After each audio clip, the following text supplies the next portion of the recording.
സകല മനുഷ്യരുടെയും പാപമോചനത്തിനു വേണ്ടി മരക്കുരിശിൽ മരിക്കുകയും കല്ലറയിൽ അടക്കപ്പെടുകയും മൂന്നാം നാൾ ഉയർത്തെഴുന്നേൽക്കുകയും ചെയ്ത കർത്താവായ യേശു ക്രിസ്തുവിൻ്റെ നിസ്തുലമായ നാമത്തിൽ ഞങ്ങളെ കേൾക്കുന്ന എല്ലാവർക്കും സ്നേഹ വന്ദനങ്ങൾ.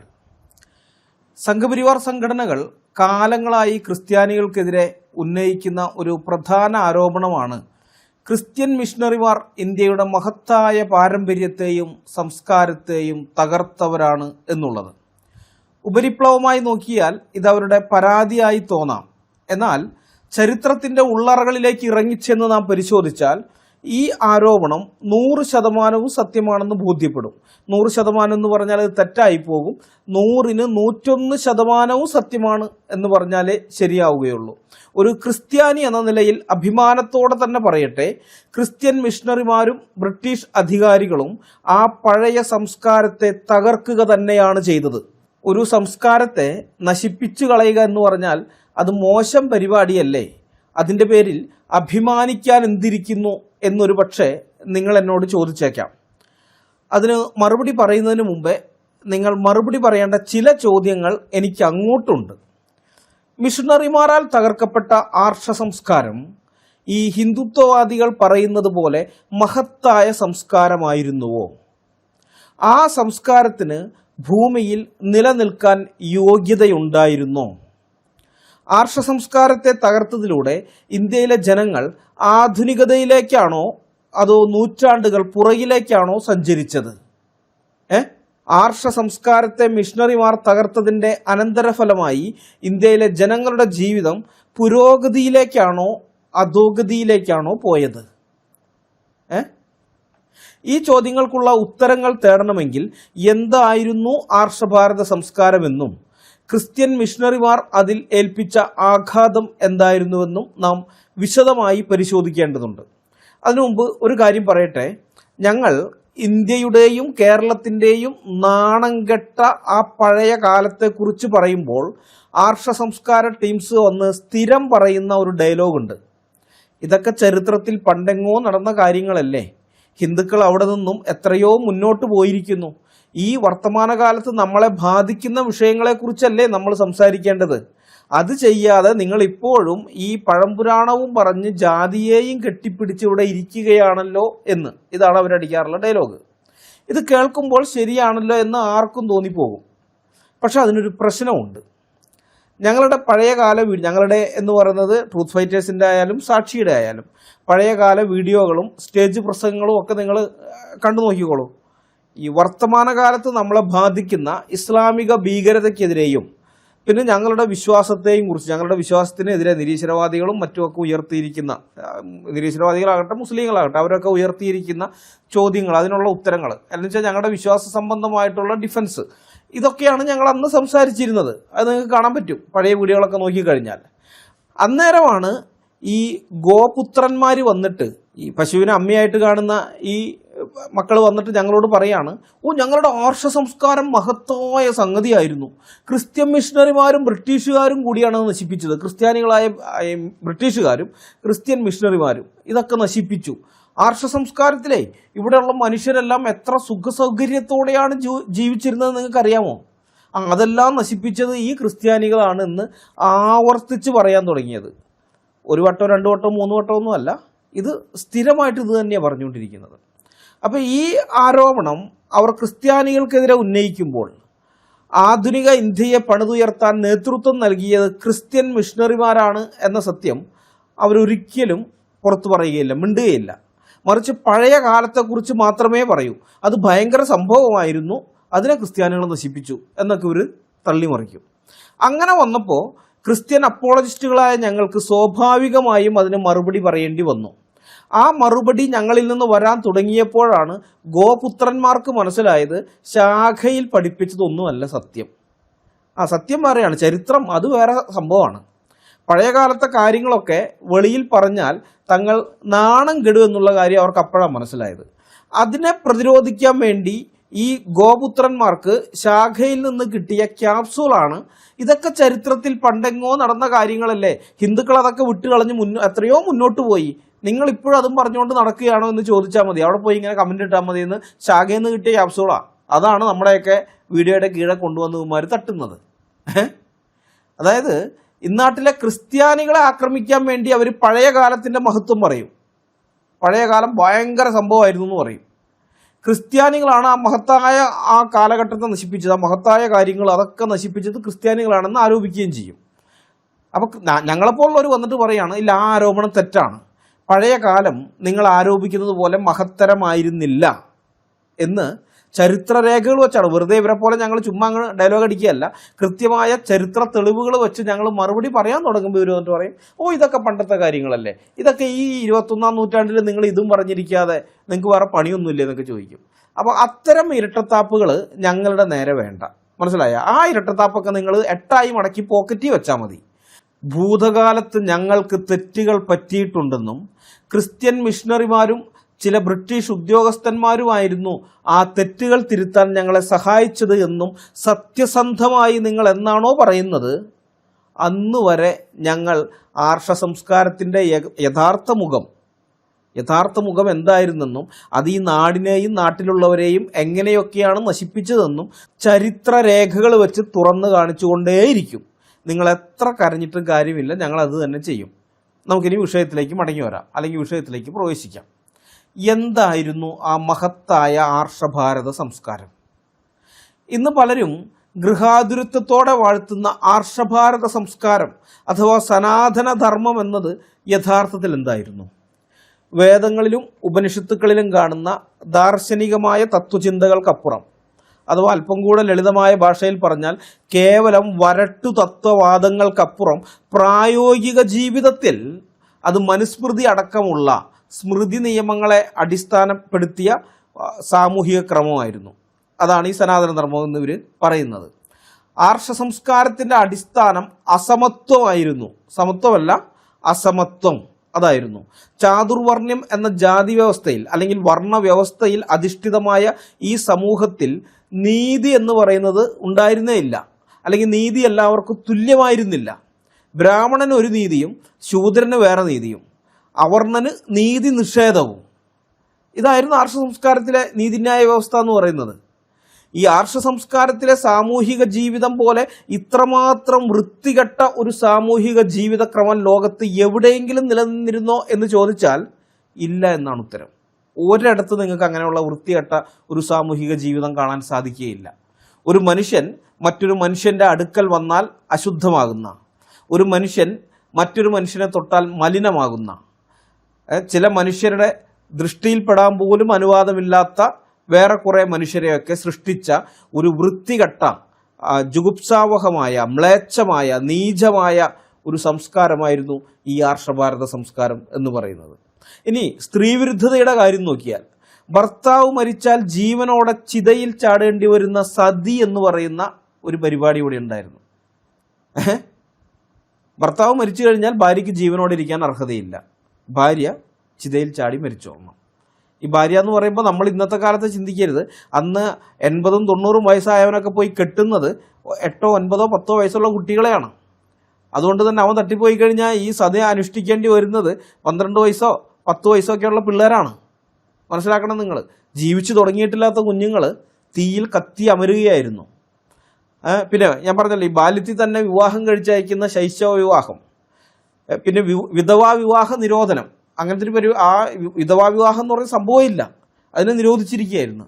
സ്വത്തവകാശ നിഷേധം, സ്ത്രീകൾക്ക് സ്വത്തവകാശം ഉണ്ടായിരുന്നില്ല. അപ്പോൾ ഇതൊക്കെയായിരുന്നു ആർഷ സംസ്കാരത്തിലെ സ്ത്രീകളുടെ വിധി. അതിൽ ഈ നമ്പൂതിരി സ്ത്രീകളുടെയൊക്കെ അവസ്ഥ എന്ന് പറഞ്ഞാൽ ഏറ്റവും ശോചനീയമായിരുന്നു, ഏറ്റവും ശോചനീയം. ഇനിയിപ്പോൾ കേരളത്തിലേക്ക് വന്നു കഴിഞ്ഞാൽ തികച്ച് സ്ത്രീവിരുദ്ധവും ചൂഷണാത്മകവുമായ സംബന്ധം എന്ന് പറയുന്ന അവിഹിതവേഴ്ചയ്ക്ക് വിധേയയാകുക എന്നതായിരുന്നു ഇവിടുത്തെ ശൂദ്ര സ്ത്രീകളുടെ തലവിധി. ശൂദ്ര സ്ത്രീകളുണ്ടായിരുന്നു. ഈ ശൂദ്രന്മാരെന്ന് പറഞ്ഞാൽ ഇന്നത്തെ നായന്മാരാണ്. അവർ പോയി പിന്നെ കേസ് കൊടുത്തു. 10-12 കൊല്ലം കോടതിയിൽ കേസൊക്കെ നടത്തിയിട്ടാണ് ശൂദ്രൻ എന്നുള്ള പേര് മാറ്റിയിട്ട് നായർ എന്നുള്ള പേരാക്കി എടുക്കുന്നതൊക്കെ. അധികം കാലമൊന്നും ആയിട്ടില്ല. ഇതൊക്കെ 100 വർഷം അല്ലെങ്കിൽ 110 വർഷം അത്രയൊക്കെ ഉള്ളൂ. 1914 ഇതുണ്ടാകുന്നത്, NSS ഉണ്ടാകുന്നത്. ആ NSS ഉണ്ടായി കഴിഞ്ഞിട്ട് അവർ ആദ്യം ചെയ്തത് കേസ് കൊടുക്കുകയാണ്. ശൂദ്രൻ, മലയാള ശൂദ്രൻ എന്നുള്ള ഇത് സർക്കാർ ഇതിൽ നിന്ന് മാറ്റണം. അത് തമിഴ് ശൂദ്രനും ഉണ്ട്, ഇതുണ്ട്, മലയാള ശൂദ്രനും ഉണ്ട്. അപ്പോൾ പാണ്ഡിശൂദരനൊപ്പം ഞങ്ങളെയും പറയുന്നുണ്ട് അത് പറ്റില്ല, ഞങ്ങളെ വേറെ സെക്റ്റായിട്ട് നിർത്തണം, ഞങ്ങളെ നായന്മാരെന്ന് പറഞ്ഞിട്ട് നിർത്തണം, നായർ, ഞങ്ങളുടെ പേര് മാറ്റണം, ശൂദ്രൻ എന്നുള്ളത് മാറ്റിയിട്ട് നായരാക്കണം എന്നും പറഞ്ഞ് അങ്ങനെ മാറിയവരാണ്. അപ്പം ഞാൻ ശൂദ്ര സ്ത്രീ എന്നൊക്കെ പറയുമ്പോൾ നിങ്ങൾ വേറെ ഏതാണെന്ന് വിചാരിക്കേണ്ട, നമ്മുടെ നാട്ടിൽ തന്നെ ഉള്ള ആൾക്കാരൊക്കെ തന്നെയാണ് ഇവർ. അപ്പോൾ അവിടെ സംബന്ധം എന്ന് പറഞ്ഞിട്ട് ഒരു അവിഹിത വീഴ്ചയാണത്, വിവാഹമൊന്നും അല്ല, അത് വിവാഹമല്ല, സംബന്ധം എന്ന് പറയുന്നത് വേറെയാണ്. അപ്പോൾ ഇതൊക്കെയായിരുന്നു ആ സ്ത്രീകളുടെ തലവിധി. ഈ ആർഷ സംസ്കാരം പോലെ ഇത്രമാത്രം സ്ത്രീവിരുദ്ധമായൊരു സംസ്കാരം മനുഷ്യവർഗത്തിൻ്റെ ചരിത്രത്തിൽ ഇന്ന് വരെ ഉണ്ടായിട്ടില്ല എന്നുള്ളതാണ് വസ്തുത. ഇന്ന് വരെ ഉണ്ടായിട്ടില്ല. നമ്മൾ ഈ ഇസ്ലാമിക സ്ത്രീ ചാക്കി കയറി എന്നൊക്കെ പറഞ്ഞാൽ പോലും അതുപോലെ ഇതിനെ വെച്ച് നോക്കിയാൽ, ആർഷ സംസ്കാരത്തിൽ ഉണ്ടായിരുന്ന സ്ത്രീകളെ വെച്ച് നോക്കിക്കഴിഞ്ഞാൽ അത് ബെറ്ററാണെന്ന് പറയേണ്ടി വരും. അതാ നമ്മളിപ്പോൾ ഇന്ന് ഈ ആധുനിക കാലത്ത് നോക്കുമ്പോൾ അത് തെറ്റാണെന്ന് പറയാം, ഓക്കെ. പക്ഷെ മറ്റേതുമായിട്ട് തട്ടിച്ചു നോക്കുമ്പോൾ നമുക്ക് മനസ്സിലാവും ഈ മുഹമ്മദിൻ്റെ ഈ പരിപാടിയൊക്കെ അതിനേക്കാളും ബെറ്ററായിരുന്നു. അത്ര വൃത്തികെട്ടതായിരുന്നു ആർഷ സംസ്കാരത്തിലെ സ്ത്രീകളോടുള്ള പെരുമാറ്റം. ഇനി വിദ്യാഭ്യാസത്തിൻ്റെ കാര്യം നോക്കിയാലോ, അത് അതിനേക്കാളും രസമാണ്. അറിവെന്ന് പറയുന്നത് അധികാരമാണെന്ന് മനസ്സിലാക്കിയ മേലാളവർഗം വേദങ്ങളും അക്ഷരങ്ങളും പഠിക്കുന്നതിൽ നിന്ന് ഭൂരിപക്ഷം വരുന്ന ജനതയെയും വിലക്കിയിരുന്ന സംസ്കാരമായിരുന്നു ആർഷഭാരത സംസ്കാരം. ശൂദ്രൻ വേദം കേട്ടാൽ അവൻ്റെ ചെവിയിൽ ഈയമുരുക്കി ഒഴിക്കണമെന്ന് വിധിച്ച നിയമങ്ങളായിരുന്നു ഈ സംസ്കാരത്തിൻ്റെ കാതലെന്ന് പറയുന്നത്. അക്ഷരാഭ്യാസമേ അത് പാടില്ല, അത് ബ്രാഹ്മണർക്ക് മാത്രം, അല്ലെങ്കിൽ അവർ നിശ്ചയിക്കുന്ന ആളുകൾക്ക് മാത്രം, ബാക്കിയുള്ളവർ പഠിക്കാൻ പാടില്ല. നായന്മാർക്ക് അവർക്ക് യുദ്ധമല്ലേ, ശൂദ്രന്മാർ ഇവിടുത്തെ ശൂദ്രർ അവർ യുദ്ധം ചെയ്യാനുള്ളവരാണ്. യുദ്ധം ചെയ്യുന്നവനായി ഇത് അക്ഷരം പഠിക്കേണ്ട കാര്യമില്ല. അല്ലെങ്കിൽ അവർണൻ, ഈഴവ് മുതൽ താഴോട്ടുള്ളവരൊക്കെ അവർണരാണ്. അവർണർ പാടത്തും പറമ്പിലൊക്കെ പണിയെടുക്കുന്നവരല്ലേ, അവർക്ക് അക്ഷരം പഠിക്കേണ്ട കാര്യമില്ല. പിന്നെ ചില ഈഴവരെ സംബന്ധിച്ച് അവർ വൈദ്യം, എല്ലാ ഈഴവരും അല്ല, ചില ഈഴവ കുടുംബക്കാർ വൈദ്യശാസ്ത്രത്തിലുണ്ടായിരുന്നു, വൈദ്യം, ആയുർവേദവും മറ്റുമൊക്കെ ആയിട്ട്. അപ്പോൾ അങ്ങനെയുള്ളവർക്ക് താളിയോലകളൊക്കെ പഠിക്കണം എന്നുള്ളതുകൊണ്ട് അവർക്ക് വിദ്യാഭ്യാസം കിട്ടിയിട്ടുണ്ട്. അതല്ലാതെ ബാക്കി ഈഴവരൊക്കെ തെങ്ങേത്താൻ പോകുന്നവന് അക്ഷരാഭ്യാസത്തിൻ്റെ ആവശ്യം എന്താ? കള്ളിയെത്തുന്നവനെ അക്ഷരാഭ്യാസത്തിൻ്റെ ആവശ്യമില്ല, മരം മുറിക്കുന്നവന് അക്ഷരാഭ്യാസത്തിൻ്റെ ആവശ്യമില്ല. അപ്പോൾ അതുകൊണ്ട് അവരൊന്നും പഠിപ്പിച്ചില്ല. അതാണ് ഇവിടെ ഉണ്ടായിരുന്നത്. വിദ്യാഭ്യാസം കുത്തയാക്കി വെച്ചിരിക്കുകയായിരുന്നു. അതായത് മോണോപ്പൊളി ഓഫ് നോളജ്, അറിവിൻ്റെ കുത്തക അത് ഇവരുടെ കയ്യിൽ മാത്രം വെച്ചിരിക്കുകയായിരുന്നു. ഇനി യാത്രയുടെ കാര്യം പറഞ്ഞാലോ, കടൽ കടക്കുന്നത് പാപമായി കണ്ടിരുന്ന, പുറം ലോകവുമായി ബന്ധപ്പെടാൻ ഭയപ്പെട്ടിരുന്ന ഒരു നിശ്ചല സമൂഹമായിരുന്നു ആർഷ സംസ്കാരത്തിലുണ്ടായിരുന്നത്. ബ്രിട്ടനിൽ വെച്ച് 3 വട്ടമേശ സമ്മേളനങ്ങൾ നടന്നത് നമുക്കറിയാമല്ലോ. അപ്പോൾ ഈ 3 വട്ടമേശ സമ്മേളനങ്ങളിലും തിരുവിതാംകൂറിൽ നിന്നോ കൊച്ചിയിൽ നിന്നോ ഒറ്റ പ്രതിനിധികളും പങ്കെടുത്തിരുന്നില്ല. ഈ നാട്ടുരാജ്യങ്ങളിൽ നിന്നുള്ള പ്രതിനിധികൾക്ക് വട്ടമേശ സമ്മേളനത്തിൽ പങ്കെടുക്കാനുള്ള അവസരം ഉണ്ടായിരുന്നു. തിരുവിതാംകൂറിൽ നിന്നും കൊച്ചിയിൽ നിന്നും ഒറ്റ പ്രതിനിധികളും പോയില്ല.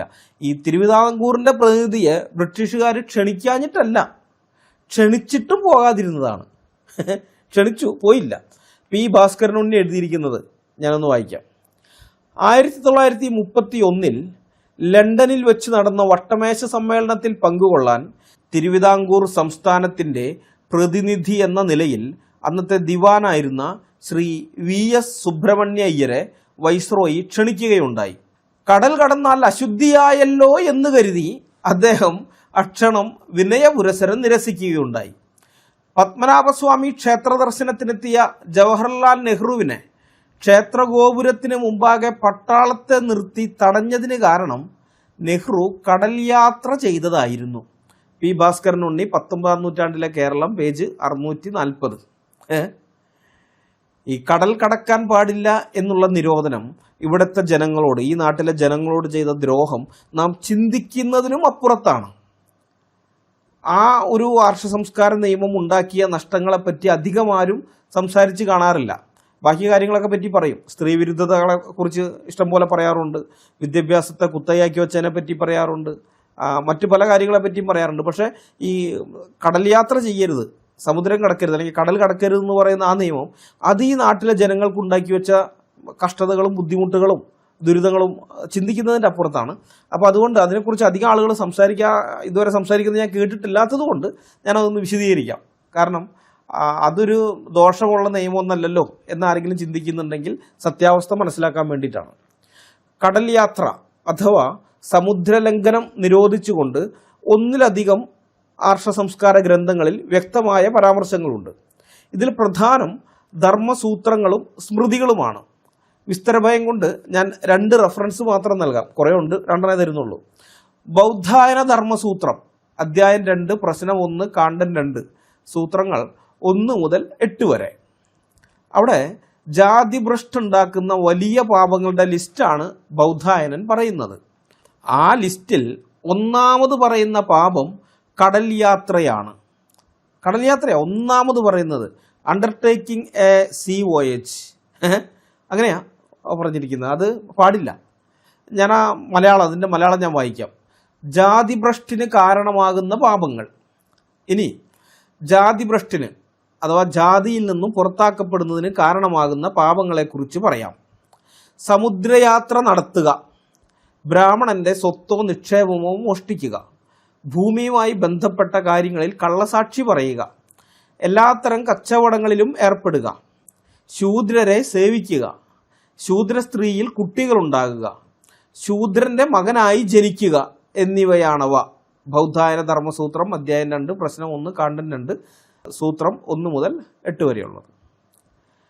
ആർഷഭാരത സംസ്കാര നിയമങ്ങളുടെ അടിസ്ഥാന ഗ്രന്ഥമായ മനുസ്മൃതിയിൽ കടൽ യാത്ര ചെയ്തവരെ സമൂഹത്തിൽ നിന്നും മാറ്റി നിർത്താൻ, സമൂഹ ഭ്രഷ്ട് കൽപ്പിക്കാൻ മനു പറയുന്നുണ്ട്. മനുസ്മൃതി അധ്യായം 3 ശ്ലോകം 158. പുരയ്ക്ക് തീ വയ്ക്കുന്നവൻ, നിങ്ങൾ അതൊന്ന് ശ്രദ്ധിക്കണം. ആ ലിസ്റ്റ് പറയുന്നത് ഈ കടൽ യാത്ര ചെയ്യുന്നവനെ ഏത് കൂട്ടരുടെ ഒപ്പമാണ് വെച്ചിരിക്കുന്നത് എന്നുള്ളതാണ്. അതിഗുരുതരമായ കുറ്റങ്ങളൊക്കെ ചെയ്ത ആൾക്കാരുടെ ലിസ്റ്റ് ഉണ്ടാവുമല്ലോ. ഇപ്പോൾ പോലീസ് സ്റ്റേഷനിലൊക്കെ കാണാം, പ്രത്യേകമായിട്ട് ആളുകളുടെ ഫോട്ടോ ഒക്കെ ഒട്ടിച്ചിട്ട് അതിഗുരുതരമായി തെറ്റ് ചെയ്ത ആൾക്കാർ. അപ്പോൾ ആ ലിസ്റ്റിൽ ഉൾപ്പെടുത്തിയതുപോലെ അതുപോലത്തെയാണ്, ആ വലിയ ടീമിൽ പെട്ടിരിക്കുന്നതാണ് ഇവരും കടൽ കടന്നു പോകുന്ന ആൾക്കാരെ.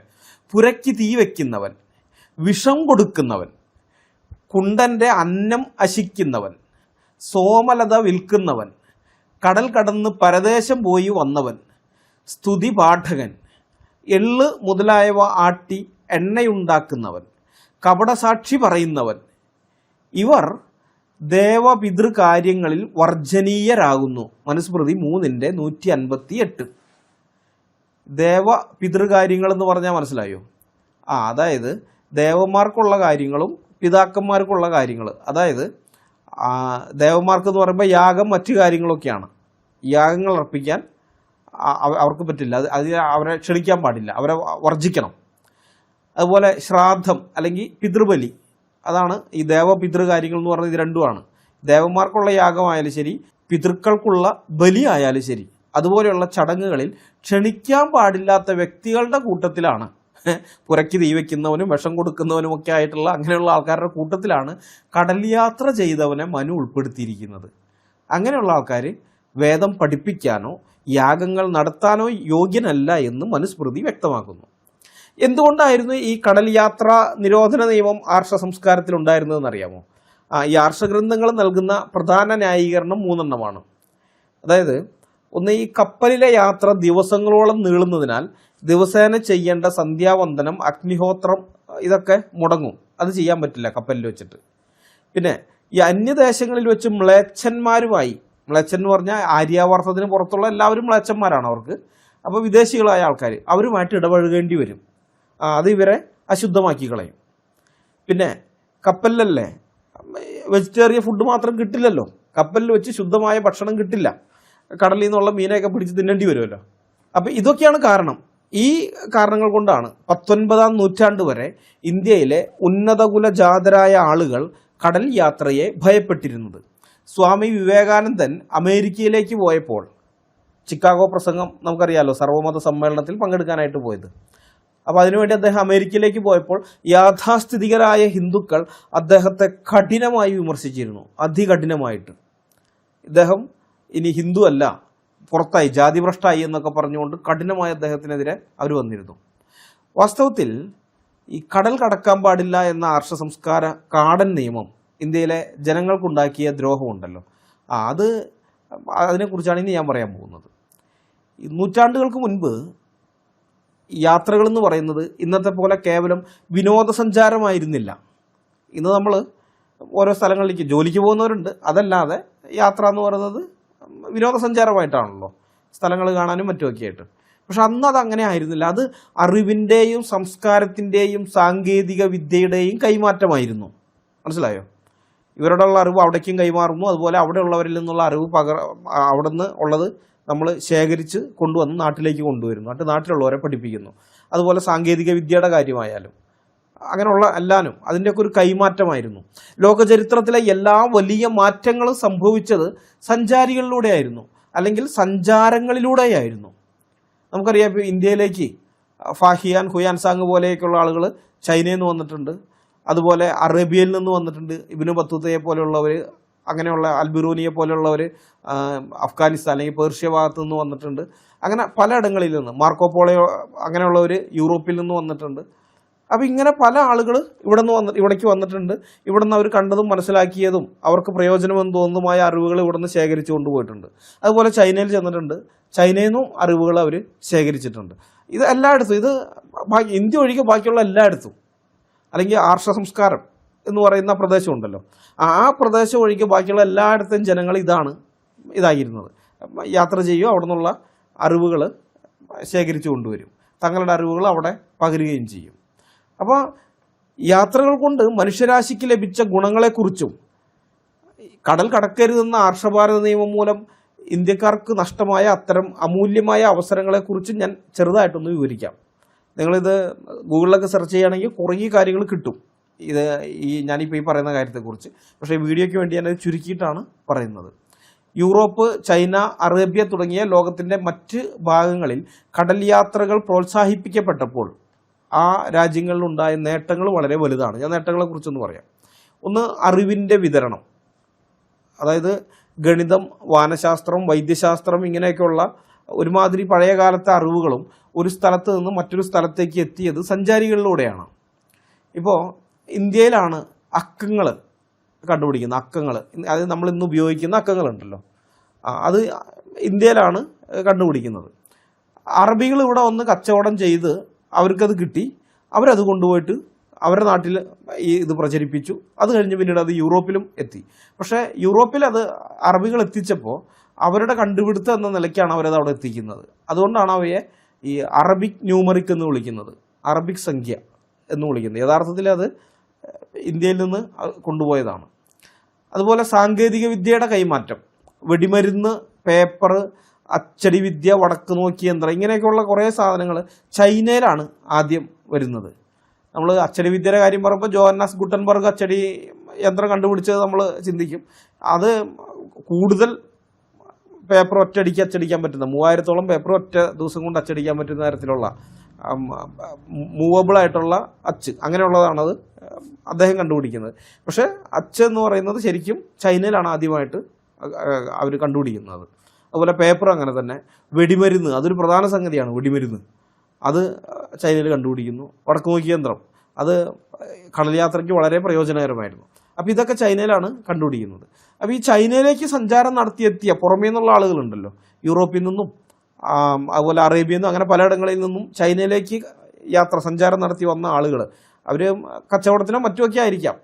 ഇപ്പോൾ സിൽക്ക് റൂട്ട് ഉണ്ടല്ലോ, അപ്പോൾ ആ വഴിയൊക്കെ വന്ന ആളുകൾ അവർ ഇതെല്ലാം അവിടെ നിന്ന് ശേഖരിക്കുകയും അവരുടെ നാട്ടിലേക്ക് കൊണ്ടുപോവുകയും അവിടെ പ്രചരിപ്പിക്കുകയും ചെയ്തു. അങ്ങനെയാണ്. പക്ഷേ ഇന്ത്യയിൽ നിന്നുള്ളവർ കടൽ കടന്ന് വിദേശത്തേക്ക് പോകുന്നത് വിലക്കപ്പെട്ടിരുന്നുകൊണ്ട് ലോകത്തിൻ്റെ പല ഭാഗങ്ങളിലും ഉണ്ടായ ഇത്തരം കണ്ടുപിടുത്തങ്ങൾ ഇന്ത്യക്കാർ അറിയാതെ പോയി. ഇങ്ങനെയുള്ള കണ്ടുപിടുത്തങ്ങൾ അവിടെ ഉണ്ട്. ലോകം കുറേ മുന്നോട്ട് പോയിരിക്കുന്നു, ഇത് അറിഞ്ഞേയില്ല. ഇവിടെ നമ്മൾ കൂപമണ്ഡൂകങ്ങളായി കിടന്നു, കിണറ്റിലെ തവളകളായിട്ട്. പിന്നെ വിളകളുടെ കൈമാറ്റം, ഇതും ഒരു പ്രധാന കാര്യമാണ് പഴയ കാലത്തെ. കാരണം ഇപ്പം ഇന്ന് നമ്മൾ ഉപയോഗിക്കുന്ന മുളക്, തക്കാളി, ഉരുളക്കിഴങ്ങ്, പപ്പായ, കപ്പക്കിഴങ്ങ്, കടച്ചക്ക, പിന്നെ പൈനാപ്പിൾ, കശുവണ്ടി, കപ്പലണ്ടി, അപ്പോൾ ഇങ്ങനെ കുറേ സംഗതി, ഇതൊന്നും ഇന്ത്യയിലുണ്ടായിരുന്നില്ല പണ്ട് കാലത്ത്. ഇതൊക്കെ അമേരിക്കൻ വൻകരയടക്കമുള്ള ബ്രസീലിലും മറ്റു പല ഇടങ്ങളിലും ഒക്കെ ഉണ്ടായിരുന്നത്, പിന്നെ യൂറോപ്പിലും ഇങ്ങനെയൊക്കെ ഉണ്ടായിരുന്നതാണ്. അപ്പോൾ ഇതെല്ലാം ഈ 15-ാം നൂറ്റാണ്ടിന് ശേഷം ഇവിടേക്ക് എത്തിയ യൂറോപ്യന്മാർ, അത് പ്രത്യേകിച്ച് പോർച്ചുഗീസുകാരും പിന്നെ അതിന് ശേഷമുള്ള മറ്റ് യൂറോപ്യന്മാരൊക്കെ കൊണ്ടുവന്നതാണ്. ആഹാരം ദുർലഭമായിരുന്ന ആ കാലത്ത് ഇത്തരം വിളകൾ മനുഷ്യജീവനെ നിലനിർത്തുന്നതിൽ വളരെ പ്രധാനപ്പെട്ട പങ്ക് വഹിച്ചിട്ടുണ്ട്. കാരണം ക്ഷാമങ്ങളെക്കുറിച്ച് പഠിച്ചാലൊക്കെ അറിയാം, ക്ഷാമങ്ങളിൽ ധാരാളം മനുഷ്യരും മരിക്കുമായിരുന്നു. ധാരാളം എന്ന് വെച്ച് കഴിഞ്ഞാൽ ചിലപ്പോൾ 1 കോടി അടുത്തൊക്കെ ആൾക്കാർ മരിച്ച ക്ഷാമങ്ങളുണ്ട്. 10 ലക്ഷത്തിൽ താഴെ ആൾക്കാർ മരിക്കുന്ന ക്ഷാമങ്ങളെല്ലാം ചെറിയ ക്ഷാമങ്ങളാണ്. 10 ലക്ഷത്തിൽ താഴെ ആൾക്കാർ, അതായത് 1 മില്യണിൽ താഴെ ആളുകൾ മരിച്ചിട്ടുണ്ടെങ്കിൽ അതിനെ ചെറിയ ക്ഷാമം എന്നാണ് പറയുന്നത്. അപ്പോൾ നിങ്ങൾ ആലോചിച്ചാൽ മതി വലിയ ക്ഷാമം എന്ന് പറയുമ്പോൾ എന്തായിരിക്കും എന്നുള്ളത്, എത്ര ലക്ഷം ആൾക്കാർ മരിക്കും എന്നുള്ളത്. അപ്പോൾ അങ്ങനെയൊക്കെയുള്ള സമയത്ത് ഇവർ കൊണ്ടുവന്ന ഈ കപ്പക്കിഴങ്ങായാലും ഉരുളക്കിഴങ്ങ് ഇങ്ങനെയുള്ള പല സാധനങ്ങളും മനുഷ്യൻ്റെ ജീവനെ നിലനിർത്തുന്നതിൽ വളരെ പ്രയോജനം ചെയ്തിട്ടുണ്ട്. ഈ കടൽ യാത്രാ നിരോധനം ഇല്ലായിരുന്നെങ്കിൽ ഇവയൊക്കെ അതിനു മുമ്പേ, നൂറ്റാണ്ടുകൾക്ക് മുമ്പേ ഇന്ത്യയിലുള്ളവർ വിദേശത്ത് പോയിട്ട് കൊണ്ടുവരുമായിരുന്നു അവിടുന്ന്. എങ്കിൽ ഓരോരോ ക്ഷാമകാലങ്ങളിൽ പട്ടിണി കിടന്ന് മരിച്ച ഇവിടുത്തെ എത്രയോ ലക്ഷം ആളുകളുടെ ജീവൻ രക്ഷിക്കാമായിരുന്നു. നിങ്ങളൊന്ന് ചിന്തിച്ച് നോക്കിയാൽ. അതുപോലെ പ്രതിരോധശേഷി, ഇമ്മ്യൂണിറ്റി ഈ സഞ്ചാരം കൊണ്ടുണ്ടാകുന്ന മറ്റൊരു ഇതാണ്. കാരണം ഈ വിവിധ ജനവിഭാഗങ്ങളുമായി ഇടപഴകുന്നത് രോഗപ്രതിരോധശേഷി വർദ്ധിപ്പിക്കാനും ജനിതകമായ വൈവിധ്യം നിലനിർത്താനും സഹായിക്കുന്ന ഘടകങ്ങളാണ്. കടൽ കടന്നുള്ള യാത്രാ നിരോധനം കാരണം ഇന്ത്യൻ ജനതയ്ക്ക് അത് കിട്ടിയില്ല, മനസ്സിലായ, അതുണ്ടായില്ല, ആ ഇമ്മ്യൂണിറ്റി കുറഞ്ഞുപോയി. പിന്നെ ലോകവീക്ഷണം, നമ്മൾ വേൾഡ് വ്യൂ എന്ന് പറയുന്ന ഒന്നുണ്ടല്ലോ. ഈ തങ്ങളുടെ ആചാരങ്ങൾ മാത്രമല്ല ശരി, ലോകത്ത് മറ്റു പല രീതികളും ഉണ്ടെന്ന് മനസ്സിലാക്കാനും സഹിഷ്ണുത വളരാനും യാത്രകൾ മനുഷ്യനെ വളരെയധികം സഹായിച്ചിട്ടുണ്ട്. അപ്പോൾ അവിടെയുള്ള ജനങ്ങളുടെ ലോകവീക്ഷണത്തെ അത് മാറ്റിമറിക്കുകയും ചെയ്തിട്ടുണ്ട്. ഇതൊക്കെ സഞ്ചാരങ്ങൾ കൊണ്ട് അല്ലെങ്കിൽ കടൽ കടന്നുള്ള യാത്രകൾ കൊണ്ട് മറ്റ് ജനവിഭാഗങ്ങൾക്കുണ്ടായ നേട്ടങ്ങളാണ്. എന്നാൽ കടൽ കടന്നാൽ ജാതി പോകും, അശുദ്ധമാകും എന്ന വിശ്വാസം ഇന്ത്യയിലെ ഉന്നതകുല ജാതരെന്ന് വിശ്വസിച്ചിരുന്ന ആളുകളെ കൂപമണ്ഡൂകങ്ങളാക്കി മാറ്റി. കൂപമണ്ഡൂകം എന്ന് പറഞ്ഞാൽ എന്താണ്, കിണറ്റിലെ തവള. കൂപം എന്ന് പറഞ്ഞാൽ കിണർ, മണ്ഡൂകം എന്ന് പറഞ്ഞാൽ തവള. അപ്പോൾ കൂപമണ്ഡൂകങ്ങൾ ഇവരങ്ങനെയായിപ്പോയി, ആ അവസ്ഥയിലേക്ക് തള്ളിയിട്ട് ഇവിടുത്തെ ഉന്നതകുല ജാതരിൽ നിന്ന് പറഞ്ഞ് ആഭിജാത്യമൊക്കെ കൈമുതലായിട്ട് ഉണ്ടെന്ന് പറഞ്ഞ ഈ ടീം വാസ്തവത്തിൽ കൂപമണ്ഡൂകങ്ങളായിരുന്നു. കടൽ കടക്കാതിരുന്നുകൊണ്ട് ആർഷഭാരതത്തിലെ ജനങ്ങൾക്കുണ്ടായ നഷ്ടങ്ങൾ നമുക്ക് നോക്കാം. ഇത്ര നേരം നമ്മൾ നോക്കിയത് കടൽ കടന്ന ജനങ്ങൾക്കുണ്ടായ നേട്ടങ്ങളാണ്. മറ്റ് സംസ്കാരങ്ങളിലെ ആർഷ സംസ്കാരത്തിലുണ്ടായിരുന്ന നഷ്ടം എന്താണെന്ന് നോക്കാം. ഒന്നാമത്തേത് നാവികസേനയുടെ അഭാവമായിരുന്നു, അതുകൊണ്ടുണ്ടായ അടിമത്വം. ഇതാണ് ഏറ്റവും വലിയ ദുരന്തം.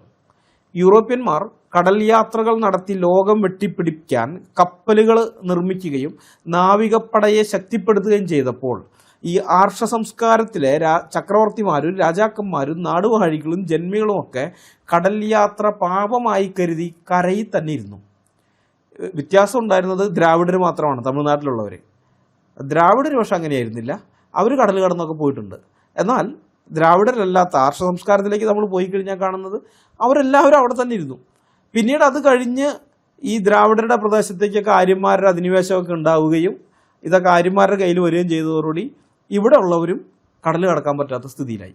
മനസ്സിലായോ? ദക്ഷിണേന്ത്യയും ഇവരുടെ കീഴിലേക്ക് വന്നപ്പോൾ ഇവിടെ ഉള്ളവരും കടൽ കടക്കാൻ പറ്റാത്ത സ്ഥിതിയായി. അതിനു മുമ്പ് അങ്ങനെയല്ല, തമിഴ്നാട്ടിൽ നിന്ന് ചേര രാജാക്കന്മാർ ഇന്നത്തെ സിംഗപ്പൂർ വരെയുള്ള പ്രദേശം അവരുടെ കീഴിലാക്കിയിട്ടുണ്ട്. കടൽ വഴി പോയിട്ടാണ് അതൊക്കെ ചെയ്തത്. അപ്പോൾ അങ്ങനെ അവർ ചെയ്തിട്ടുണ്ട്. ആര്യാവർത്തത്തിൽ അതുണ്ടായിരുന്നില്ല. ഈ ദക്ഷിണേന്ത്യ ആര്യാവർത്തത്തിൻ്റെ ആര്യന്മാരുടെ കയ്യിലേക്ക് വന്നതോടുകൂടി ഇവിടെ അങ്ങനെയൊക്കെ തന്നെയായി. ഈ വാസ്കോഡഗാമ കോഴിക്കോട് വന്നപ്പോൾ അദ്ദേഹത്തെ നേരിടാൻ ശക്തമായൊരു നാവികസേന സാമൂതിരിക്ക് ഉണ്ടായിരുന്നില്ല. വലിയ കച്ചവടം നടത്തുകയും വലിയ ഇതൊക്കെ ചെയ്യുന്നത് ഈ കോഴിക്കോട് എന്ന് പറയുന്നത് വലിയ തുറമുഖമാണ്, അന്നത്തെ വലിയ സംഭവമൊക്കെയാണ്. പക്ഷെ എന്ത് ചെയ്യാം, അവിടെ വാസ്കോഡഗാമയൊക്കെ വന്നു കഴിഞ്ഞപ്പോൾ അവരെ നേരിടാനുള്ള ഒരു നാവികസേന ഉണ്ടായില്ല. കടൽ വഴിയുള്ള ആക്രമണത്തെ പ്രതിരോധിക്കാൻ അറിയാത്തത് കൊണ്ടാണ് ഇന്ത്യ പാശ്ചാത്യരുടെ അടിമത്തത്തിലേക്ക് പോയത്. മനസ്സിലാകുന്നുണ്ടോ? ഇവിടെ നല്ലൊരു നാവികസേന ഉണ്ടായിരുന്നെങ്കിൽ അവർ കച്ചവടത്തിന് വന്നവർ കച്ചവടം ചെയ്ത് തിരിച്ചു പോയേനെ, ഒരിക്കലും യുദ്ധം ചെയ്യാൻ നിൽക്കില്ലായിരുന്നു. പിന്നെ രണ്ടാമത്തെ കാര്യം ശാസ്ത്രീയമായ മുരടിപ്പാണ്. ഇവിടെയുള്ള ജനങ്ങളിൽ ശാസ്ത്രീയ മുരടിപ്പുണ്ടാക്കി. യൂറോപ്പിൽ പുരോഗതി ഉണ്ടായത് അവർ ലോകത്തിൻ്റെ പല ഭാഗങ്ങളിലേക്ക് യാത്ര ചെയ്ത് പലവിധമായ അറിവുകൾ നേടിയെടുത്തത് കൊണ്ടാണ്. എന്നാൽ ഇന്ത്യക്കാർ കടൽ കടന്ന് പുറത്തു പോകാതിരുന്നത് കൊണ്ട് പുറംലോകത്ത് നടന്ന ശാസ്ത്രീയ കണ്ടുപിടുത്തങ്ങൾ അവർ അറിഞ്ഞതേയില്ല. ഇവിടെ ഉള്ളവർ ഇവിടെ ഉണ്ടായിരുന്ന നമ്മുടെ അറിവുകൾ പുറത്തേക്ക് കൊണ്ടുപോകാനും അത് കാലത്തിനനുസരിച്ച് പരിഷ്കരിക്കാനും നമുക്ക് സാധിച്ചില്ല. അത് ഇവിടെ തന്നെ കെട്ടിക്കിടന്ന് പഴകാനും നശിക്കാനും തുടങ്ങി. ആ അറിവുകൾ ഇവിടെ തന്നെ അങ്ങനെയായി തീർന്നു. പിന്നെ കച്ചവടത്തിലെ നഷ്ടം.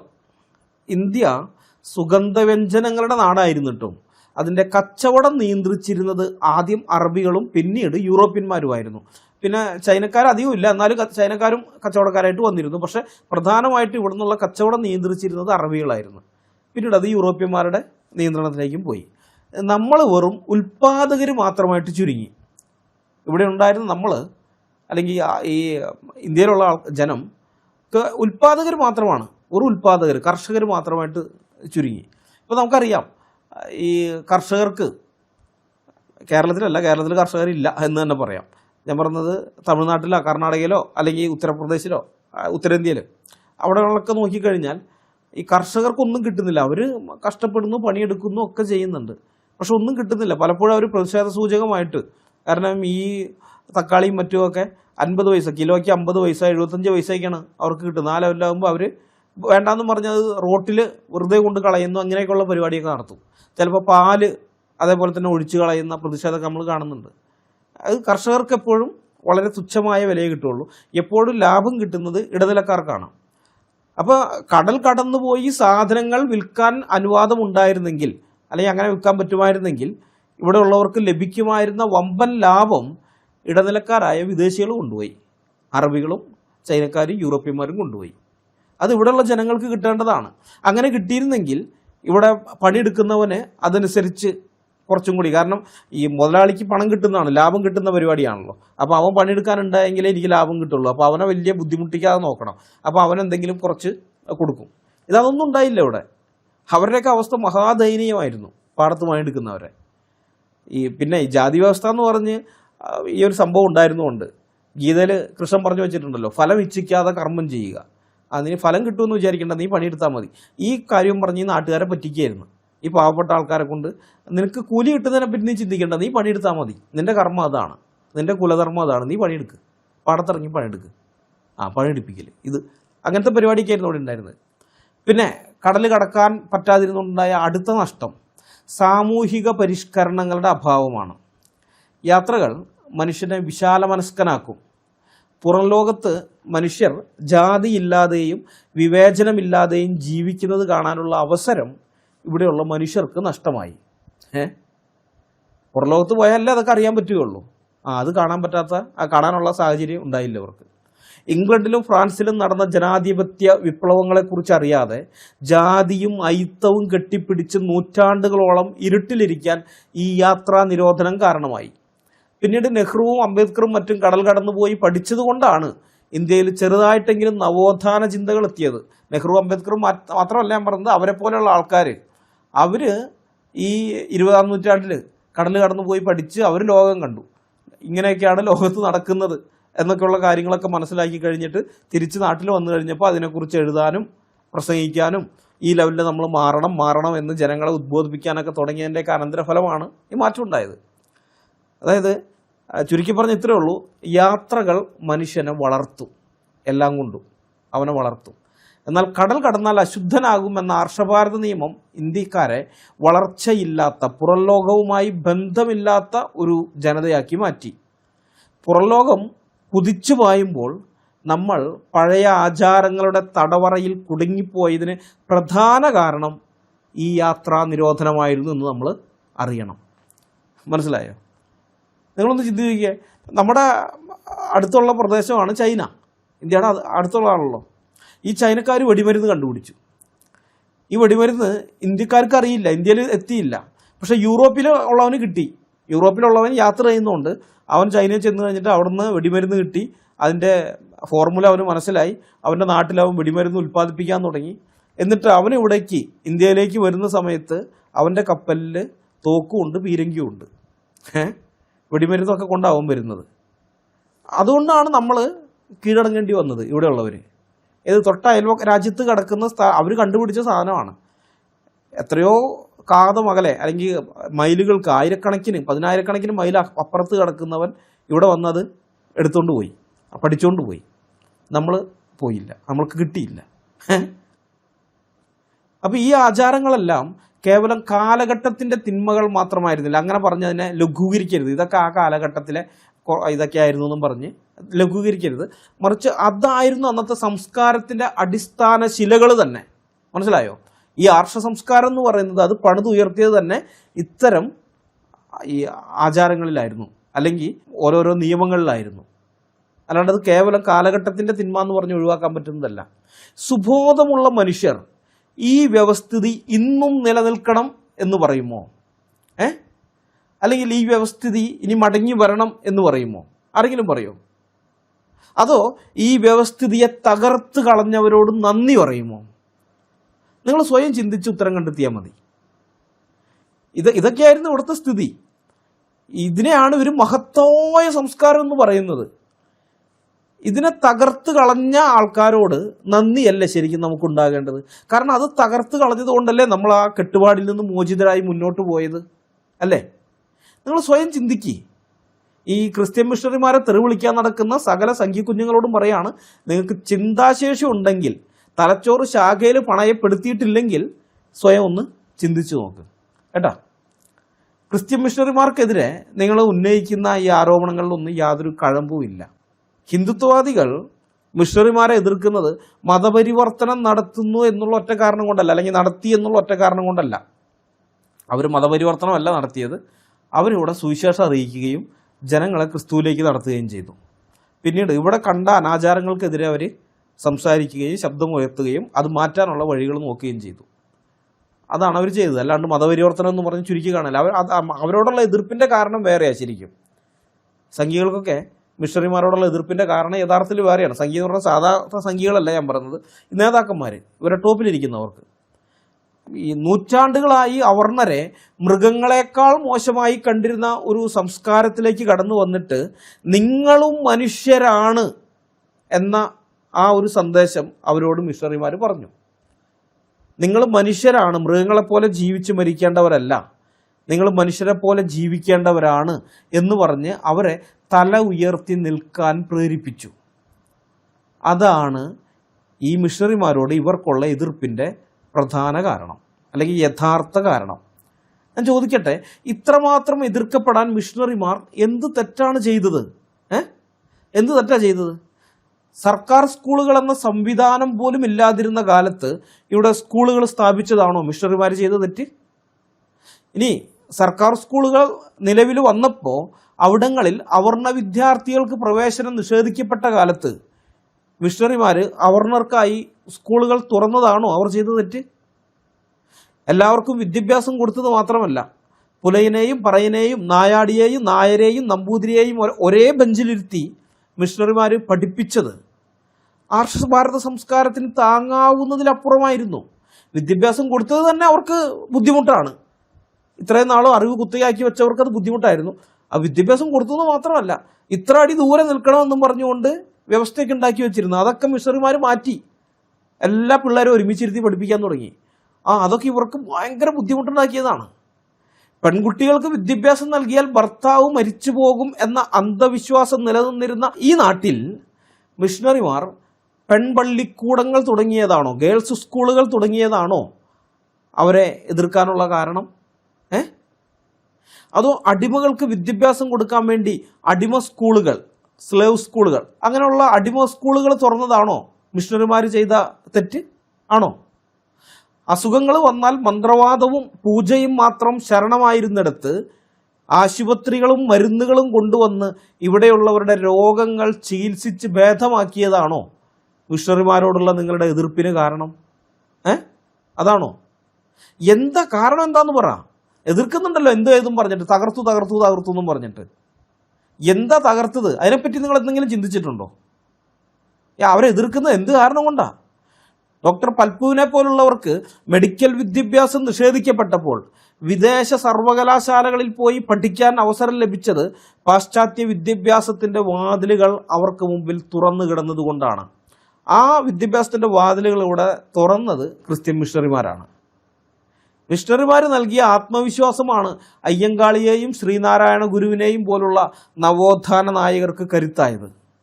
മിഷണറിമാരുടെ പ്രവർത്തനത്തിൻ്റെ പ്രൊഡക്റ്റാണ് അവരെല്ലാം. അയ്യങ്കാളി ആയാലും നാരായണ ഗുരു ആയാലും, അല്ലെങ്കിൽ അതുപോലെയുള്ള ആൾക്കാർ.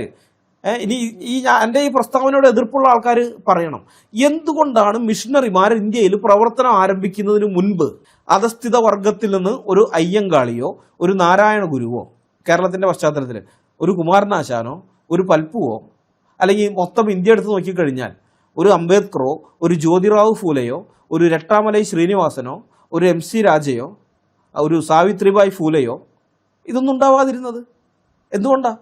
മിഷണറിമാർക്ക് മുമ്പ് ഒരു പണ്ഡിറ്റ് ഉണ്ടാകാതിരുന്ന എന്താ? മിഷണറിമാർ വന്ന് പ്രവർത്തനം ആരംഭിച്ചതിന് ശേഷം നമ്മൾ കാണുന്നത് ഈ ദളിത് വിഭാഗങ്ങളിൽ നിന്ന് അല്ലെങ്കിൽ അവർണ വിഭാഗങ്ങളിൽ നിന്ന് ഇഷ്ടംപോലെ ആളുകൾ രംഗത്ത് വരികയാണ്. ഇഷ്ടംപോലെ ആൾക്കാർ സാഹിത്യകാരന്മാരായിട്ട്, കുമാരനാശാനെ പോലെയൊക്കെയുള്ള സാഹിത്യകാരന്മാരായിട്ട്, ചുമ്മാ സാഹിത്യമല്ല, ഈ സമൂഹത്തിലെ ഉച്ചനീചത്വങ്ങൾക്കെതിരെ പൊരുതുന്ന സാഹിത്യകാരന്മാരായിട്ട്, അല്ലെങ്കിൽ സാമൂഹ്യ പരിഷ്കർത്താക്കളായിട്ട് ഇഷ്ടംപോലെ ആൾക്കാർ വരികയാണ്. എന്താ ഇവര് ഈ 1800 മുതലാണോ ഈ സമൂഹം ഉണ്ടായത്? അല്ലല്ലോ, നൂറ്റാണ്ടുകളായിട്ട് ഇവിടെ ഇല്ലേ അവര്? നൂറ്റാണ്ടുകളായിട്ട് ഇന്ത്യയിൽ ഉണ്ടായിരുന്നവരല്ലേ? എന്തുകൊണ്ടാണ് മിഷണറിമാർ വരുന്നതിന് മുൻപ് ഇങ്ങനെയുള്ള ആൾക്കാർ ആരും ഉണ്ടാകാതിരുന്നത്? എന്തുകൊണ്ടാണ് മിഷണറിമാർ വന്നതിന് ശേഷം, അവരുടെ പ്രവർത്തനം ആരംഭിച്ചതിന് ശേഷം മാത്രം ഇങ്ങനെയുള്ള ആൾക്കാർ ആ സമൂഹങ്ങളിൽ നിന്ന് വന്നത്? അപ്പോൾ അതിൻ്റെ ഉത്തരം അന്വേഷിച്ച് പോയാൽ നിങ്ങൾക്ക് മനസ്സിലാകും ക്രിസ്ത്യൻ മിഷണറിമാർ ഇവിടെയുള്ള അധസ്ഥിത ജനങ്ങൾക്ക് വേണ്ടി എന്താണ് ചെയ്തതെന്നുള്ള കാര്യം കേട്ടോ. അത് നിങ്ങൾ അന്വേഷിച്ച് പോയാൽ മതി, അപ്പോൾ പിടികിട്ടും. പഴയ കാലം മനോഹരമായിരുന്നു എന്ന് പറയുന്ന ഈഴവരും തീയരും പുലയരും അടങ്ങുന്ന ഈ അവർണ ജനവിഭാഗം യഥാർത്ഥത്തിൽ ആവശ്യപ്പെടുന്നത് സ്വന്തം കഴുത്തിൽ വീണ്ടും അടിമച്ചങ്ങൽ അണിയാനുള്ള അവകാശമാണ്. വഴി നടക്കാനോ നല്ല വസ്ത്രം ധരിക്കാനോ വിദ്യാഭ്യസിക്കാനോ എന്തിനൊന്നും നടുനിവർത്തി നിൽക്കാനോ പോലും അവകാശമില്ലാതിരുന്ന, മൃഗങ്ങളെക്കാൾ മോശമായി മനുഷ്യനെ പരിഗണിച്ചിരുന്ന ഒരു കാലത്തെയാണ് മനോഹരമെന്ന് പറഞ്ഞ് ഇവർ തിരികെ വിളിക്കുന്നത്. ഇവര് തിരിച്ചു വിളിക്കുന്നത് അങ്ങനെയുള്ള കാര്യമാണ്. ജാതിയിൽ താഴുന്ന ഒരു മനുഷ്യനാണെങ്കിൽ അയാൾക്ക് തെരുവുനായയുടെ വില പോലും കൽപ്പിക്കാത്ത വ്യവസ്ഥിതിയായിരുന്നു ഇവരിന്ന് മനോഹരമെന്ന് പറയുന്ന ആ പഴയ കാലത്തുണ്ടായിരുന്നത്. അളവുകോല് വെച്ച് മനുഷ്യനെ അളന്ന് ഇത്ര അടി ദൂരെ നിൽക്കേണ്ടവനാണ്, നിർത്തണം എന്ന് പറഞ്ഞ് മാറ്റി നിർത്തിയിരുന്ന ആ സുവർണ കാലത്തിലേക്ക് തിരിച്ചു പോകണം എന്ന് ആഗ്രഹിക്കാൻ മാത്രം ഉളുപ്പില്ലായ്മയും ചരിത്രബോധമില്ലായ്മയും ഈ അവർണ സംഖ്യകൾക്ക് എങ്ങനെ ഉണ്ടായി എന്നുള്ളത് എനിക്കിപ്പോഴും അത്ഭുതമുള്ളൊരു കാര്യമാണ്. സവർണർക്ക് പഴയ കാലം സുന്ദരമായിരുന്നിരിക്കും, അവരെ സംബന്ധിച്ച് അത് വലിയ നല്ല മഹത്തരമായ കാര്യമാണ്. കാരണം എന്ന് വെച്ചാൽ അവർക്കന്ന് ആരെയും ചൂഷണം ചെയ്യാമായിരുന്നു, ആരുടെ അധ്വാന ഫലവും അവർക്ക് കവർന്നെടുക്കാമായിരുന്നു. മനസ്സിലായോ? അതുകൊണ്ട് അവർക്കത് വലിയ കാര്യമായിട്ട് തോന്നും, ഇപ്പോഴും തോന്നും. പക്ഷെ അടിച്ചമർത്തപ്പെട്ടവരുടെ പിൻതലമുറക്കാർ ആ കാലത്തെ പ്രകീർത്തിക്കുന്നത് സ്റ്റോക്ക്ഹോം സിൻഡ്രോം ബാധിച്ചതിന് തുല്യമായ മാനസികാവസ്ഥയാണ്. സ്വന്തം അമ്മപെങ്ങന്മാർക്ക് മാറുമറയ്ക്കാനുള്ള അവകാശത്തിനായി ചോര ചിന്തേണ്ടി വന്നതും വഴി നടക്കാൻ വേണ്ടി കലാപങ്ങൾ നടത്തേണ്ടി വന്നതും മറന്നുകൊണ്ട് ആ പഴയ കാലത്തെ വാഴ്ത്തുന്നത് ആത്മഹത്യാപരമാണ്. ക്ഷേത്രക്കുളത്തിലൊന്ന് നോക്കിയാൽ പോലും ക്ഷേത്രക്കുളം അശുദ്ധമാകും എന്ന് വിശ്വസിച്ച് മനുഷ്യനിൽ നിന്ന്, അവർണരായ ആളുകളിൽ നിന്ന് പിഴ ഈടാക്കിയിരുന്ന, മനുഷ്യനെ അശുദ്ധ വസ്തുവായി കണ്ടിരുന്ന ഒരു സംസ്കാരത്തെയാണ് ഇക്കൂട്ടർ തിരികെ കൊണ്ടുവരാൻ കുതിക്കുന്നത്.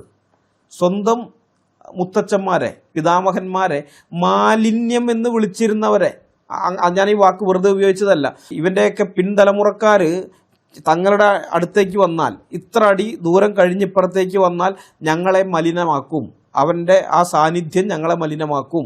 കാരണം അവൻ മാലിന്യമാണ്, അവൻ മാലിന്യമായതുകൊണ്ടാണ് അവൻ അടുത്തേക്ക് വരുമ്പോൾ അത് ഞങ്ങളെ മലിനമാക്കുന്നത്. അങ്ങനെയാണ് അവർ പറയുന്നത്, അങ്ങനെ വാദവതായിരുന്നു, അല്ലെങ്കിൽ ചിന്തിക്കുന്നത് അങ്ങനെയായിരുന്നു.